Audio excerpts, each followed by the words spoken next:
जैसा करोगे वैसा भरोगे। भगवत गीता में श्री कृष्ण ने कहा है कि कर्मों का फल हमें उसी तरह ढूंढ लेती है जिस तरह एक बछड़ा 1000 गायों में अपनी माँ को ढूंढ लेती है। कर्म फल इंसान को भोगना ही पड़ता है। हमारे किए गए कर्म हमें ढूंढ ही लेती है, फिर चाहे वो कर्म अच्छे हो या बुरे हो। लेकिन हम लोग इस बात को ज़्यादा गंभीरता से नहीं लेते हैं और हमें लगता है कि कर्म फल जैसा कुछ नहीं होता। हम अक्सर उन लोगों के बारे में बात करते हैं जो दूसरों के साथ बुरा करते हैं लेकिन फिर भी उनका कोई कुछ नहीं कर पाता है। यही सोचकर हमसे ज़्यादातर लोग बुरे काम करने लग जाते हैं। हम सब यह भूल जाते हैं कि कर्मों का हिसाब कभी भी तुरंत नहीं होता।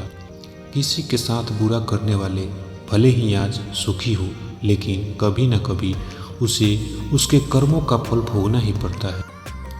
बहुत समय पहले की बात है, एक शहर से दूर गांव में एक दुकानदार था जो अपने ही गांव के एक व्यक्ति से रोजाना 1 केजी मक्खन खरीदता था। वह दुकानदार कई सालों से उस व्यक्ति से मक्खन की खरीदारी कर रहा था। एक दिन उस दुकानदार ने सोचा कि मैं रोज इस व्यक्ति से मक्खन खरीदता हूँ, लेकिन बहुत समय से मैंने इसके मक्खन का वजन तौल कर नहीं देखा है। कल तौल कर देखूंगा कि ये मक्खन 1 केजी से तो कम तो नहीं देता। अगले दिन जब वह व्यक्ति मक्खन देख कर गया तब वह दुकानदार ने मक्खन का वजन किया तो देखा कि सिर्फ 900 ग्राम है। उस दुकानदार को काफ़ी गुस्सा आया। वह दुकानदार गुस्से में गांव के पंचायत के पास गया और उसने उस व्यक्ति की शिकायत कर दी। गांव की पंचायत बैठी और उस व्यक्ति को बुलाया गया कि तुम पर इस दुकानदार ने धोखे देने का आरोप लगाया है।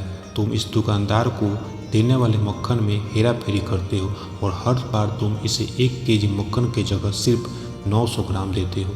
क्या तुम्हें अपनी सफाई में कुछ कहना है? वह व्यक्ति बोला, सरपंच जी, मैं तो एक गरीब आदमी हूँ, मेरे पास वजन तौलने के लिए सही माप नहीं है।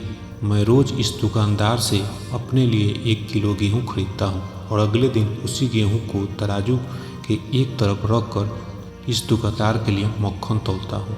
अब आपको जो भी पूछना है इस दुकानदार से पूछिए।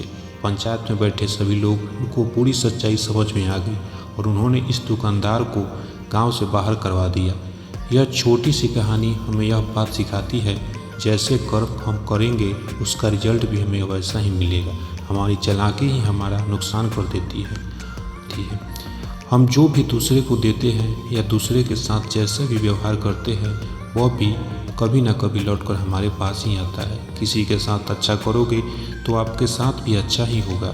उसी तरह किसी का बुरा सोचोगे या बुरा करोगे तो आपके साथ भी बुरा ही होगा।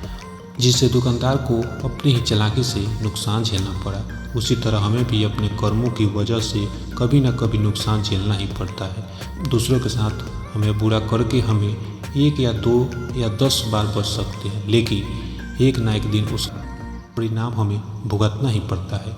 हम अपने कर्मों के फल से नहीं भाग सकते। बुरे करने वाले के साथ बुरा ही होता है, फिर चाहे वह आज हो या आने वाले 1 साल बाद हो। उसी तरह अच्छा करने वाले के साथ अच्छा ही होता है। कई बार हमें यह लगता है कि दूसरों के साथ गलत करके हम बच जाएंगे, लेकिन ऊपर वाला हर किसी के कर्मों को देखता है और उनका हिसाब रखता भी है और ज़रूरत पड़ने पर हिसाब बराबर भी कर देता है।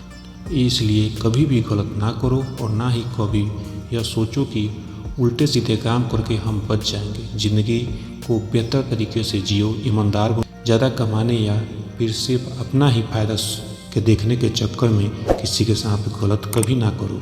हमेशा याद रखो, जैसा करोगे वैसा ही भरोगे।